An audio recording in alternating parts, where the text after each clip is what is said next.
फिल्मों से इंस्पायर होकर बहुत से लोग अपनी लाइफ में सक्सेसफुल हुए हैं, लेकिन इन्हीं फिल्मों से इंस्पिरेशंस लेकर ऐसे ऐसे क्राइम्स भी हुए हैं जिन्होंने पूरी दुनिया को सोचने पर मजबूर कर दिया है। हाय, मैं हूं आर्यन और आज के इस वीडियो में हम बात करेंगे इंदौर के कांग्रेस पार्टी की सचिव रही ट्विंकल डागरे मर्डर केस और इस केस के पीछे की फिल्मी प्लानिंग के बारे में। वीडियो में आगे बढ़ने से पहले अगर आप इस चैनल पर नए हैं तो चैनल को सब्सक्राइब कर दीजिएगा। तो आइए केस पर चलते हैं। इंदौर की एक उभरती हुई नेता पिछले 9 दिनों से गायब है। इंदौर में कांग्रेस की यूथ विंग से जुड़ी ट्विंकल को खोजने में पुलिस जुटी है। मां बाप सड़क से सोशल मीडिया तक कैंपेन चला रहे हैं, लेकिन अब तक ट्विंकल का कुछ पता नहीं चल पाया है। Indore, after 2 long years, the police have finally cracked the murder of a 22-year-old woman. As per the police, this murder was inspired by Ajay Devgan movie Drishyam. Twinkle Dagre हत्याकांड मामला, जहां शव के अवशेष तलाशने के लिए खुदाई करवाई जा रही है। मुख्य आरोपी जगदीश कारूतिया की निशानदेही पर खुदाई कराई जा रही है।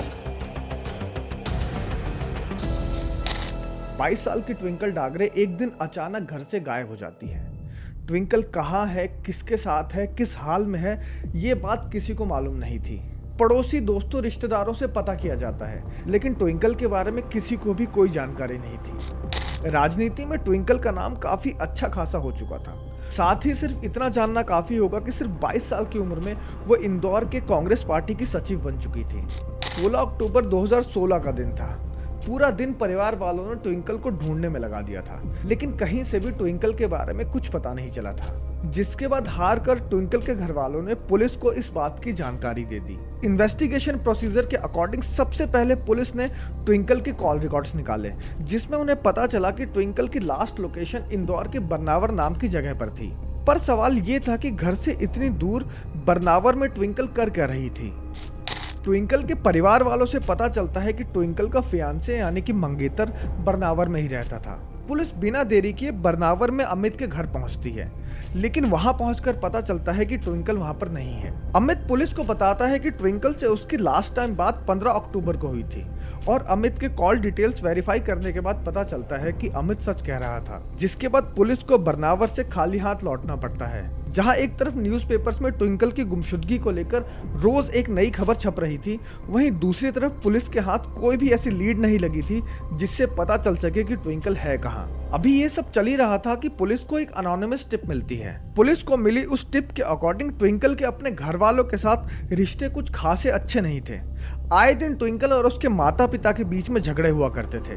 इसी वजह से पुलिस जब ट्विंकल के माता पिता से सख्ती से पूछताछ करती है तो उन्हें पता चलता है कि ट्विंकल ने कई बार अपने माता पिता के खिलाफ पुलिस कंप्लेंट्स भी करा रखी थी। पुलिस ने जब इन झगड़ों की वजह ट्विंकल के पिता से पूछी तो उन्होंने बताया कि ट्विंकल का इन दिनों पॉलिटिकल लीडर्स के साथ कुछ ज्यादा ही उठना बैठना होने लगा था। उन्हीं में से एक नाम था जगदीश करोटिया। 65 साल के जगदीश करोटिया मध्य प्रदेश में बीजेपी के जनरल सेक्रेटरी थे।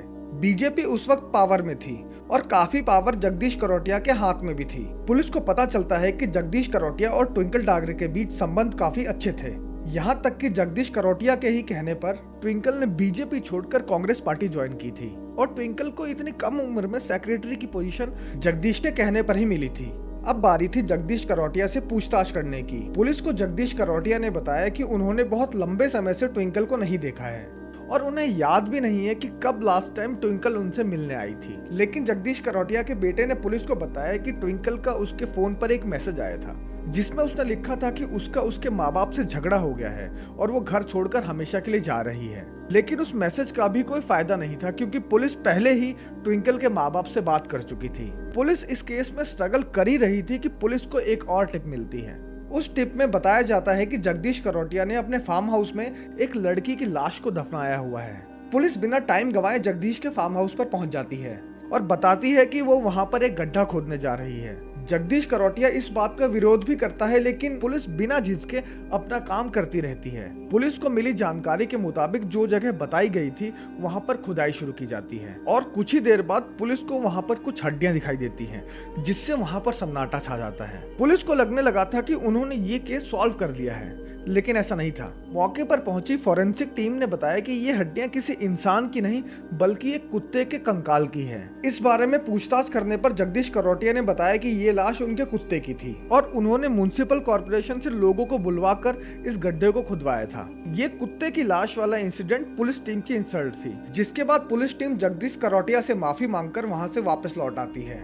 इस केस में ना ही पुलिस के पास कोई लीड थी और ना ही किसी को मालूम था कि ट्विंकल डागरे है कहाँ। धीरे धीरे मीडिया में भी ये केस ठंडा होने लगा था। इन्वेस्टिगेशन होते होते साल 2018 आ गया था, जिसके बाद अप्रैल 2018 में पुलिस अदालत का दरवाजा खटखटाती है। बियोस्ट यानी कि brain electrical oscillation signature test. Police ने अब साइंस की मदद लेकर इस केस को सॉल्व करने का डिसीजन बना लिया था, जिसके तहत पुलिस इस केस से जुड़े सभी लोगों का बियोस टेस्ट करवाने की परमिशन कोर्ट से ले चुकी थी।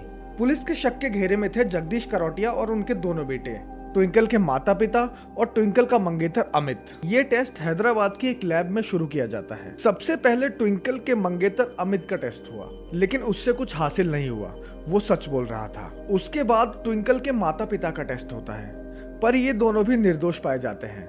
अब बारी थी जगदीश करोटिया और उसके दोनों बेटों की। टेस्ट में पुलिस को पता चलता है कि ट्विंकल अब इस दुनिया में नहीं है, वो मर चुकी है और उसकी हत्या करने वाला कोई और नहीं, खुद जगदीश करोटिया और उसके दोनों बेटे हैं।